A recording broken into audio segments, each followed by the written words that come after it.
Hello. I wanted to do a video because I'm fired up about something. I had a chat with Kyoki, the CEO of Minikai, just now, and we talked a little bit about how he was doing and what he was doing.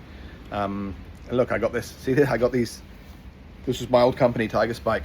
They finally dropped the name after, I think, 7 years. So after we sold, they kept our name for 7 years, then they dropped it, and so they had all this swag. And then actually it was Kai, the other co-founder of Minikai, who said, did I want some of it? So I went and bought a load of it. Now I use them for gym t-shirts. So it's a nice little bit of memory lane. We were talking about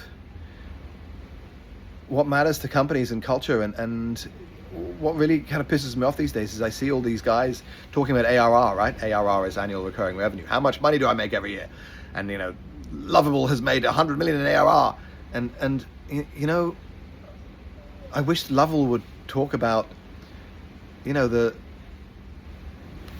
guy with the ideas who used Lovable to build an app that made his business work. You know, the guy who was in a corporate job but on the side built something and then decided to quit, and that really kind of freed him up. And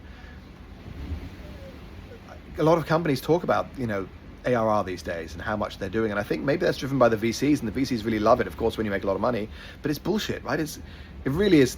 I mean, do your customers really give a shit about how much money you're making? They don't. No one cares. I couldn't give a fuck how much Lovable makes. In fact, it makes me like them less, right? Because they seem to care about, you know, making more money, and they should be caring about their customers. You know, Minikai has an AI platform that really helps carers, you know, care for old and disabled people. And the stories that, you know, that they share, there was one yesterday which they didn't even ask the person for it. She just told them, look, I used to spend 4 hours every Sunday setting my week up for the next week, and now with Minikai it takes 1 hour. And that's awesome. That's 3 hours every Sunday. You know what I mean? And those are the stories that really matter. They matter to your staff. They matter to your customers. And so you've got to tell them, you know, and you've got to think about what matters to why you're doing it. Why have you started a company if you're a founder? What are you doing?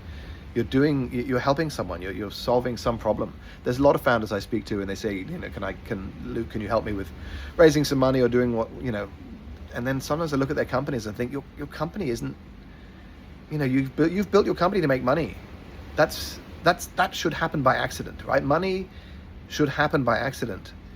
It's a little way of sort of seeing, you know, Lovable's massive ARR growth is because they're growing, and they're growing because people love to use them, and people love to use them because it means that for once, if you're non-technical, you can build something. And not have to, you know, deal with techie people who are kind of weirdos. I know I was one of them once. I suppose I still am. And that's the story, right? The story isn't how much money you make. And so purpose, you know, with my company, Mangosteen, you know, my venture studio, we build companies that are purposeful. I don't work with anyone else.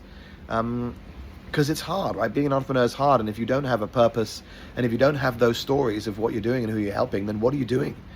And the story is not money. The story is not how much money you're making. That's stupid. It's just, and I see it so much, and now every time I see it, I'm going to comment on it. And it sucks when I comment on it, because, you know, you see these founders and they're so proud of themselves. Look, I've just passed 5 million ARR, and it's good. It's a milestone, right? It's not easy. It's not easy. The first million is very hard. 1 to 5 is really hard. I think sometimes after 5, if you're getting it right, it can feel easier. But it was never easy. We, you know, in Tiger Spike, we were constantly surprised how much we made, and in the end we did 50 million in revenues. By the time I sold it, we were doing 50 mil. And 50 mil a year, that's a lot, right? The way we did it is we opened up 8 offices, and each office did some millions. And you know, 5 offices doing 10 million each is 50, and we had 8, and so some of them were doing slightly less. But that's the formula that I knew, right? I could open an office and we could go from 1 to 5 to 6 million. And you know, do that enough times around the world and you've got a big number. And so, you know, that, you know, we were proud of that, but it was, you know, what we were really proud of was the work we were doing in those offices, and that the people enjoyed coming to work, and that the culture was good, and that money kind of happened. You can't build those little offices if everyone hates it. So I think the point of this post is that please don't focus on revenues. And you know, financial metrics are important, and they can tell you the health of your company, and trends can tell stories, right? I am a chartered accountant, and you know, when you look at those trends, you can see, hang on a minute, there's trouble ahead, so do something now. But really fundamentally, when you start a company, you're doing something you love, and you're doing something that helps people. So think about what that is and tell stories about that and celebrate that. That's what'll keep your staff working for you, and that's what'll keep your customers coming back to you. Now I've got to go and jump off a platform in Lamongan. So see you again. Look, that's my view. That's a little temple. We've had these waves. The waves smash up against when I was trying to sleep last night, they were smashing up against the cabin. And I was wondering if we were going to fall in.